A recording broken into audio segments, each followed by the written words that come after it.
Eshima, votre magazine qui bat au rythme de l'actualité. Une réponse à vos besoins en information, un éclairage dans divers domaines. Impartial, documenté, instructif. Eshima au cœur de l'info. Retrouvez la nouvelle édition. Exclusivité, le professeur Willy Kitobo Samsoni maîtrise le secteur des mines et gagne le pari de la mobilisation des recettes publiques. Désormais membre de Cobalt Action Partnership, le ministère congolais des Mines a abattu un grand travail dans sa sphère. Contrôle régulier de l'application effective du nouveau code minier, loi sur la sous-traitance et paiement de la rétrocession due aux entités territoriales décentralisées, ouverture et attractivité du secteur des mines aux investisseurs, relance des entreprises du portefeuille de l'État, le ministre Willy Kitobo assure le suivi et contrôle technique des activités minières sur toute l'étendue de la RDC. Focus, augmentation de 66% des recettes, le directeur général des impôts Barnabé Mwakadi Mwamba, en technicien avéré, impulse les performances de la DGI. Dossier Eshima 2021, année de tous les enjeux. Nation, Hubert Mihimi Mouawa, directeur général de la Sona Hydroc, présente ses vœux de nouvel an au président de la République.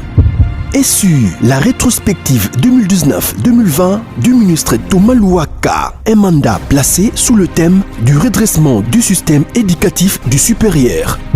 Agence de prévention et de lutte contre la corruption, un casting à refaire. Économie, Eshima Magazine revient sur les commerces générationnels en RDC. Retrouvez l'intégralité du magazine Eshima dans les kiosques. Eshima Magazine, un nouveau standard d'information.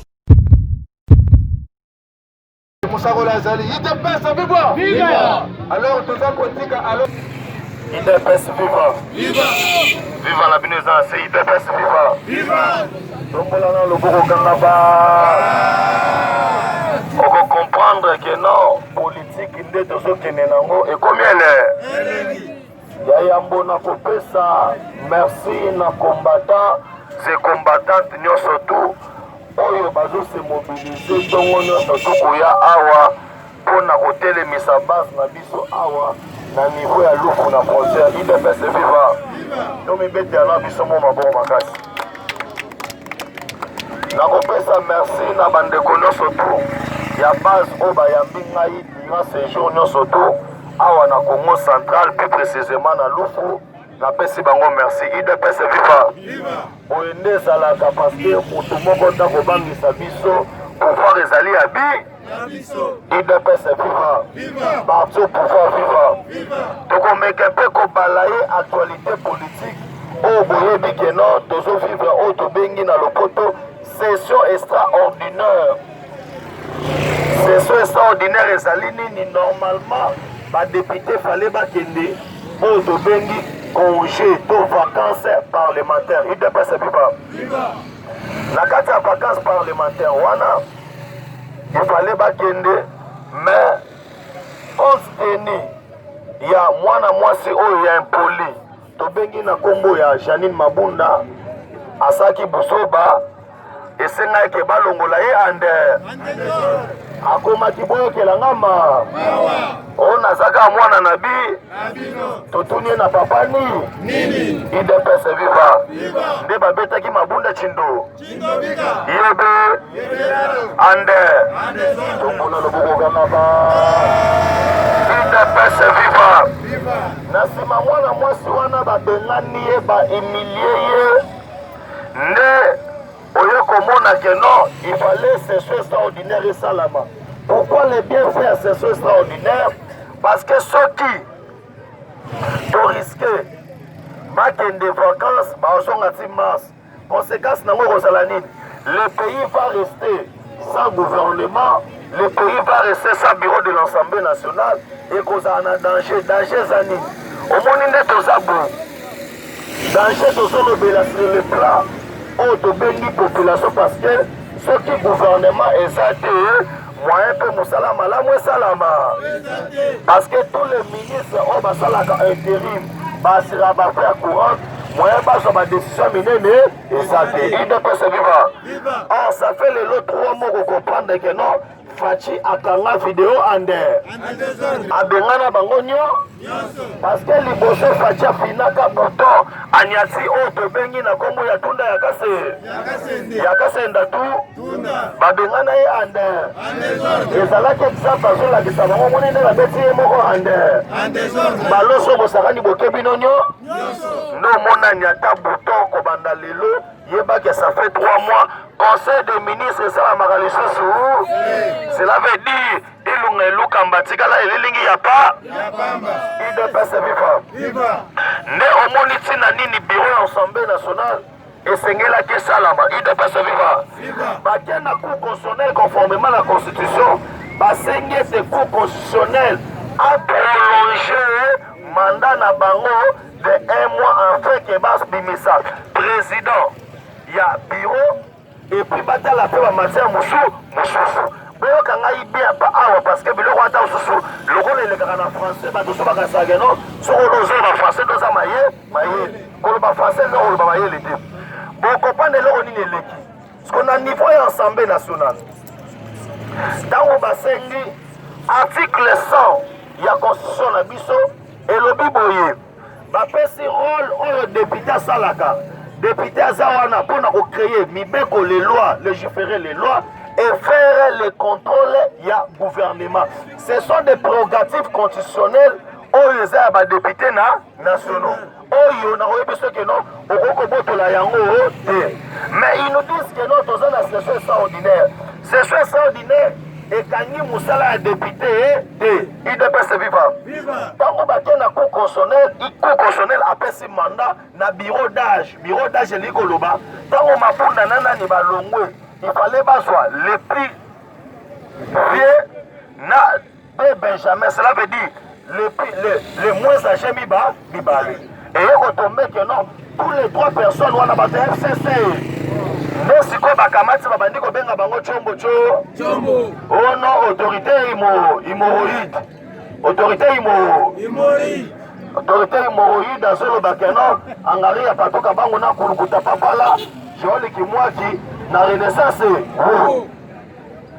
Oike bango babeta pena balobi que non makambu ya autorité immorale toyebi yango na mboka oyo toyebi mokonzi azaka mort Fachi nde bakamata na bango nyonso tu baya baesala biro ande nemi mulende na mapunda basangana balobi ke no toya komeka magie idepesa viva baya boye bakola ande siko bandeko wana bakomprendre ke no eza na bato bobo balingi bana basistema baintimidation et tout consort bainstalle bureau tokomi na bureau boye oh non à l'ordre du jour makambo bureau peut statuer jamais toko statuer sur contrôle ya gouvernement parce que ils ont relevé la compétence na bino et qu'on relevé la compétence ndenge nini aussi longtemps toyebi que le bureau le rôle d'un député eza kosala contrôle na niveau ya gouvernement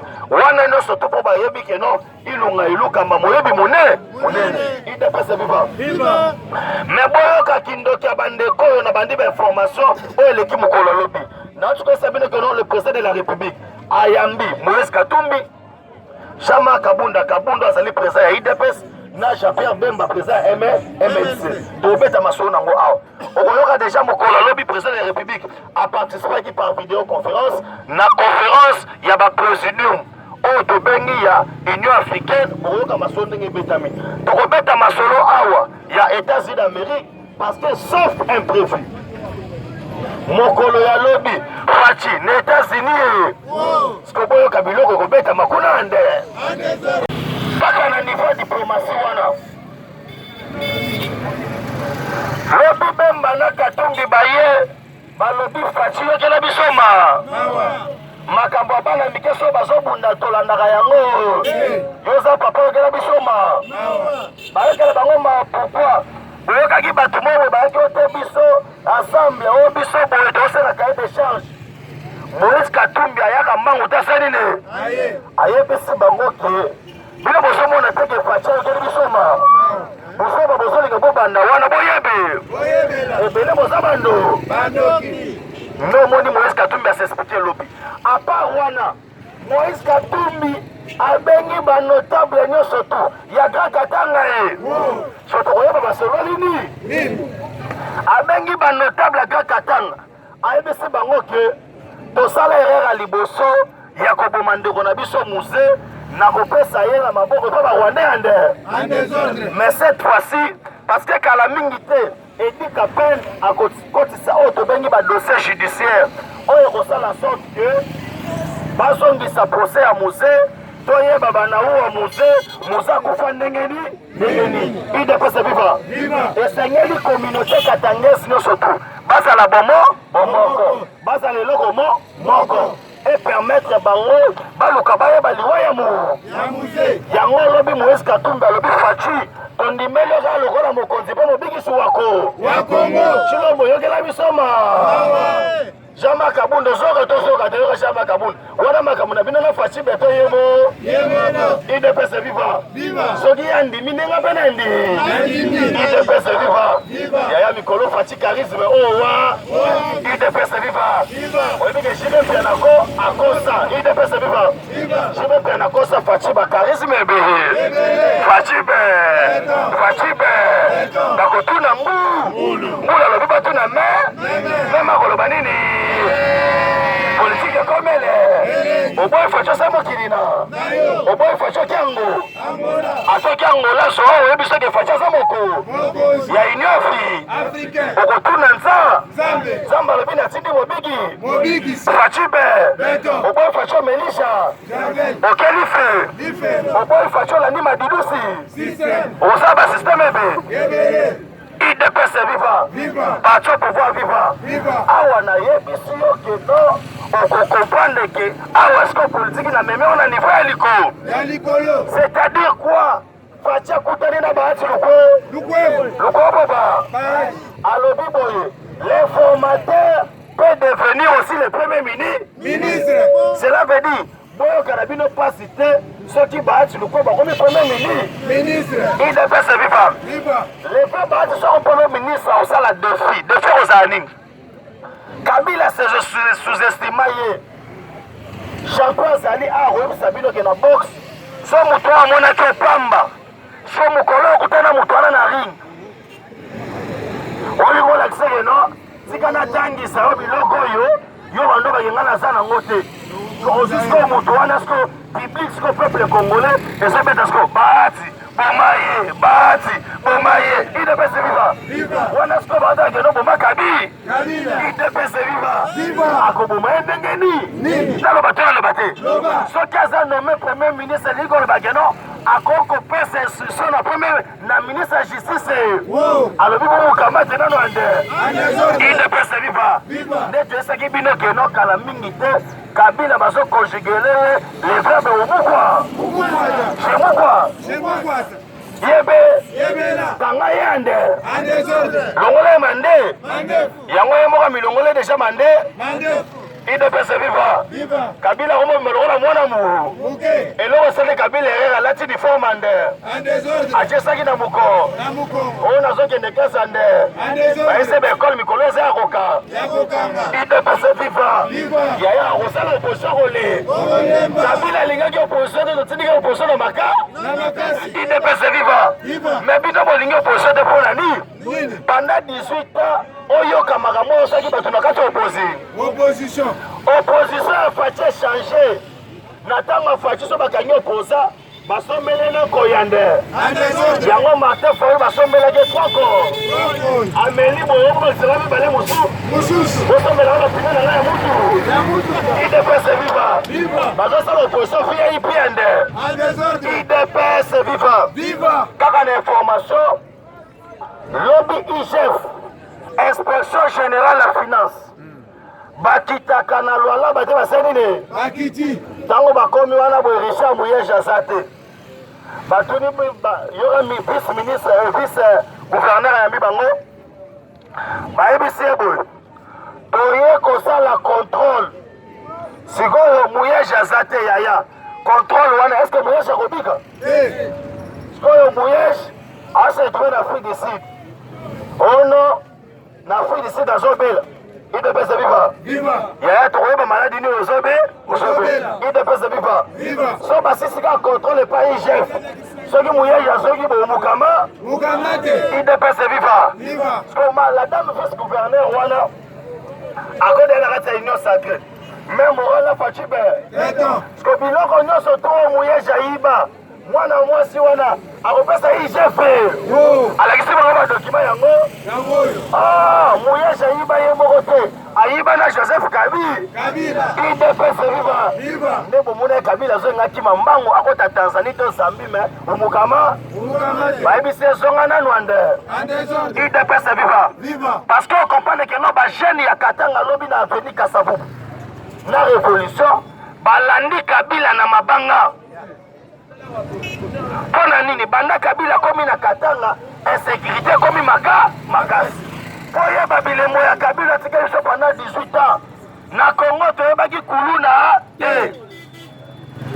Kabila ena kuluna nde Kabila tiki des sociétés ya ba jeune basale ya musala atiki Paris foot na winner ide pesa viva omona mutachema ya fufa bige no beta Paris foot ande petit soto gane to lambi badi ande ya Paris foot eza musala ide pesa viva oyebite soko kisi déjà 18 ans l'état congolais a na droit ya kopesa musala ande na minute na so bisayo fachi siko a changer masolo ande Kabila kenda ko solo na ba chino bazaka na ba prison bashaya ba chinois assigné na ba partenariat yango baya konyokola ba congolais sko Fachi a décidé ko signer partenariat na ba chinois oyo bazali ya gouverner IDPS viva kala mingi te okomona bakotonga Kongo ande okopande siko ke donc basuki comme le premier ministre, la élégance, il devait démissionner Yemoko. Il a refusé de démissionner. Nde omoni bazo initié motion contre ye, bako essayer en désordre. Mais dans la baki dengele. Bazoba. Parce que dans la politique, ceux qui yo, au komi kosala makamboyo, ezali contre. Nipeko, oyo tangisi batu, ça veut dire comme ils sont bas. Comment Bocha Bazo se sont à Congo, dans un principe, il y a primo ministériel. Les premiers ministres et au-dessus des chefs de l'État.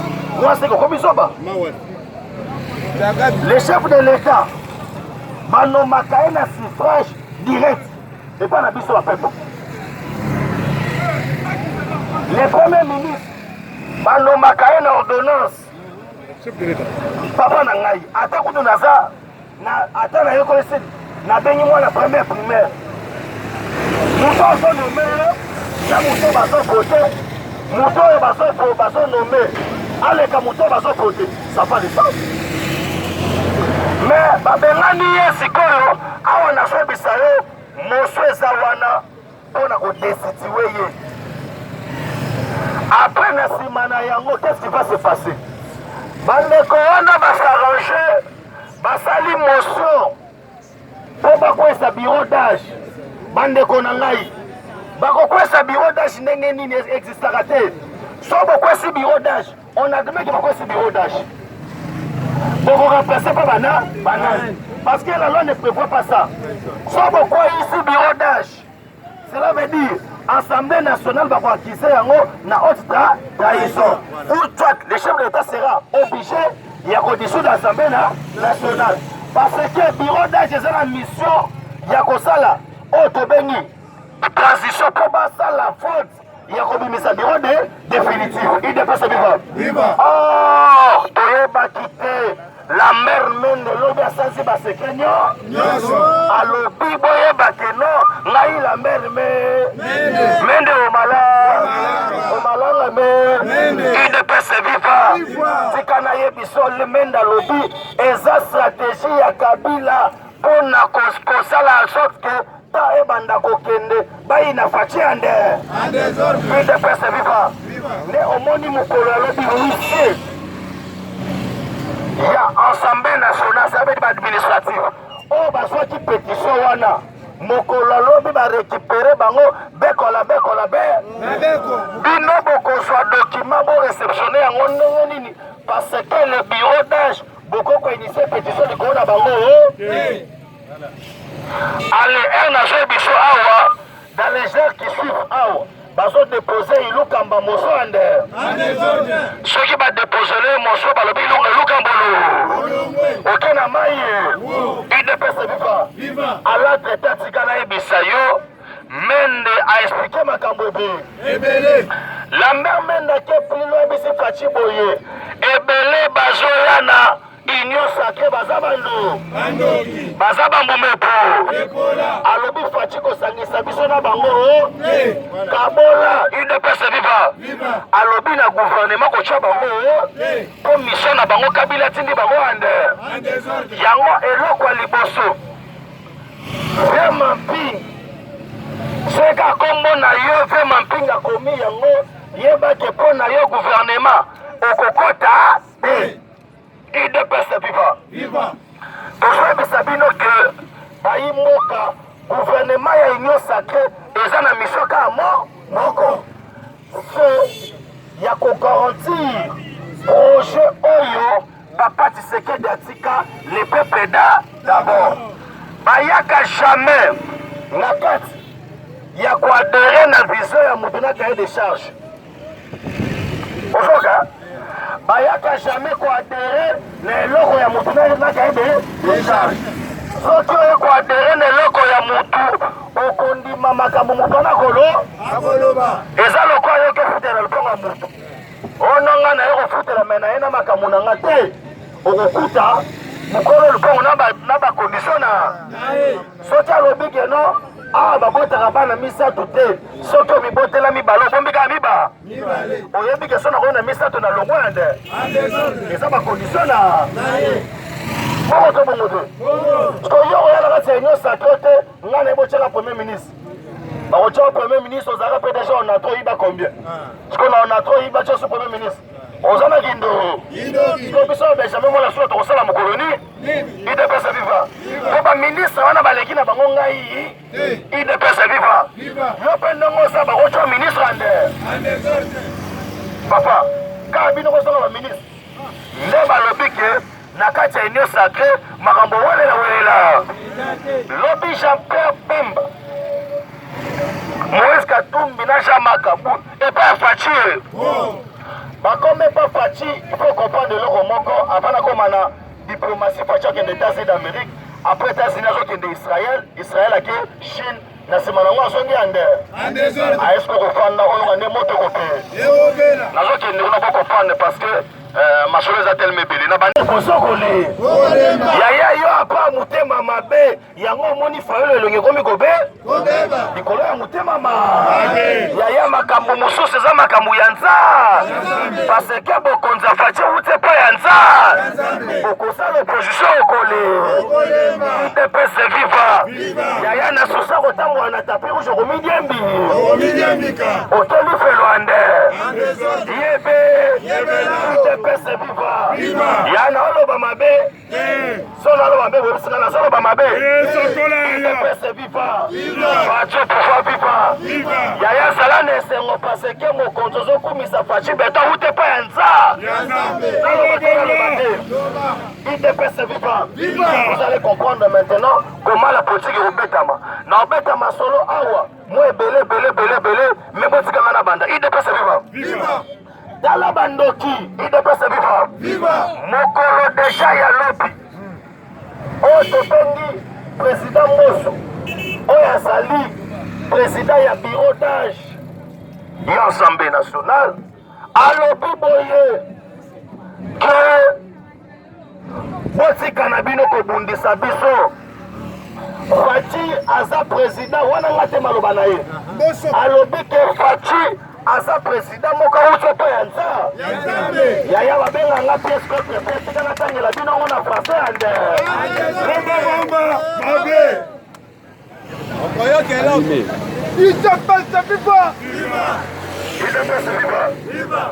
comprendre ce que non masolo nde tobandi yango kitoko IDPS viva. Le président du bureau d'âge de l'Assemblée nationale a saisi la Cour constitutionnelle pour obtenir l'interprétation de l'article 101 alinéa 5 de la Constitution. Lokola bino bozotia munoko amemi masolo na niveau ya Cour constitutionnelle. Totasko bofuka wa. Tango bayebisaka bino ke boya prestation ya bajuge ya Cour constitutionnelle boya ki ande. Olobaki ke bajuge wana basa ile IDPS viva. Lelo siko bokomi kolobaki ba violer Constitution. Soki ba violer Constitution toke na Cour constitutionnelle. Soki omemi bato ya kabila na Cour constitutionnelle baboya nde. Oye tokende. Po baboyaki bango ande. Toyesaki bango ke awa boluki makambo bokosilisa ya IDPS viva. Yo wasko mboso devant le chef de l'État pour comprendre que non makambo yo tomemi yango na ndenge moko ya likolo.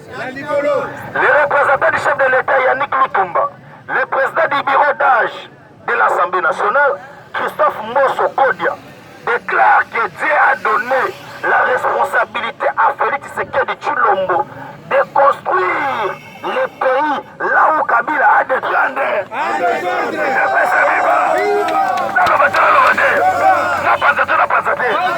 Dieu a donné à Félix la responsabilité de construire le pays là où Kabila a détruit. Cela veut dire que Congo yeba. Kombo na ye politique kanande Kazembe. Mwana mama c'est. IDPS viva. Vous allez comprendre ce que non. Politique comme elle. Là le bateau le bateau. Natenga la ville sur la mer Mende Omala na me. IDPS viva. Parti au pouvoir viva. Lambert Mende.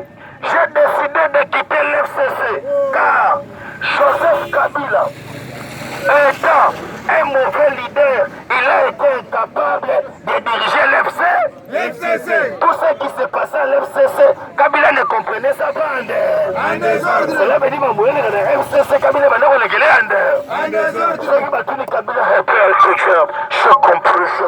J'ai compris. Makambo yazo yebate, makambo zo le kandengeri. Pour bakosa qui est que nous sommes Assemblée nationale, aujourd'hui Sénat, au Kangi Fati Ande. Fokane abosani ke justice eza likolo makambo ndio. Fati abeta Kabila Gogwande. Akamata Benolwa. Lomba be. Na Belgique. IDPS viva. Kabila tango zo sukare. IDPS viva. Awa na zo yebisa yoke politique comme elle. Les gens maintenant qui se demandaient so ya ilunga lukamba mokolo ya lobi ezalaki déjà scellé. Faut qu'on comprenne là on est le kilo.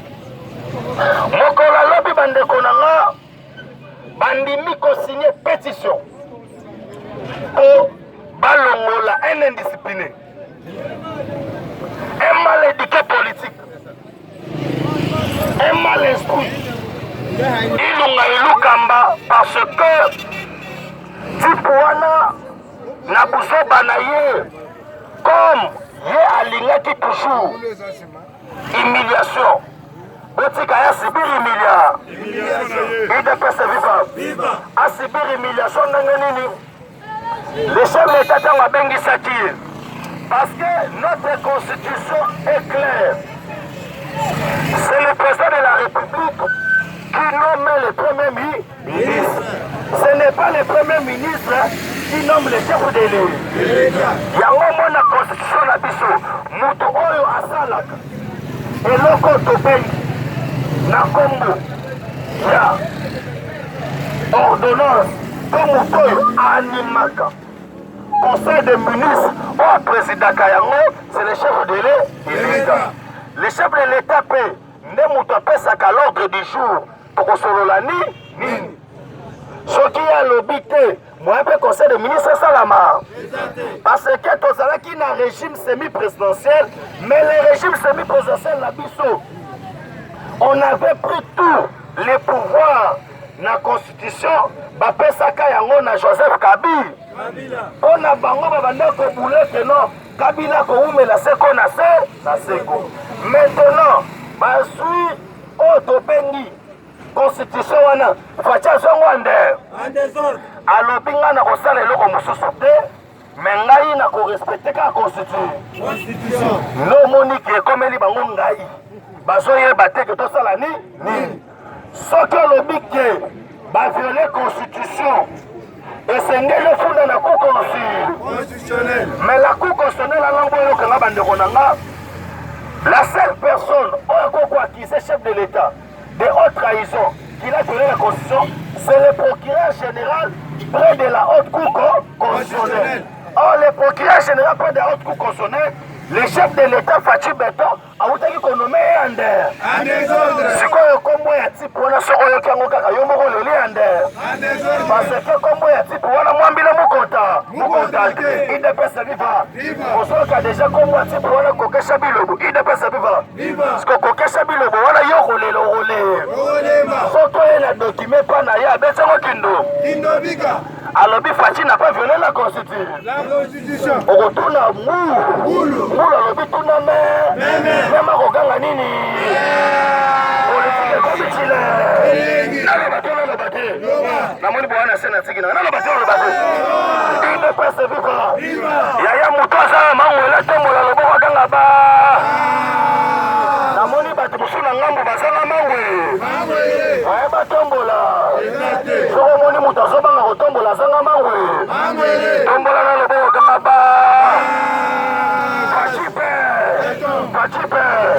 yoka mutu soto na moninga na yozaka nango te ide pese viva o mukolo apesa ye ngonga na yaki na nga na klasi ese bazokanga na klasi ide pese viva o mesa na biso abengani nga nde yaya tombola loboko kaka ba.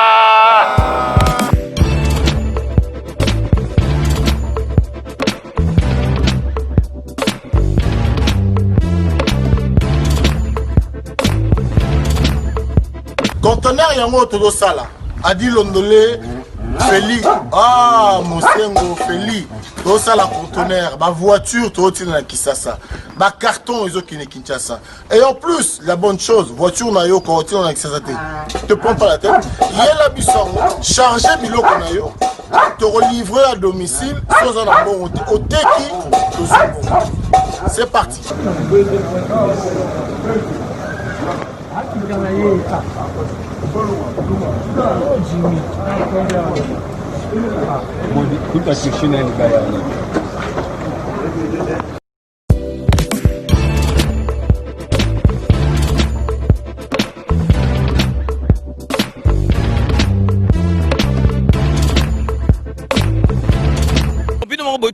Donc, besoin vraiment contact, numéro, ils allaient défiler, bengi, fret maritime, Feli Mosengo, donc, ils allaient à semaine, donc, on a besoin, il y a 30 cartons seulement.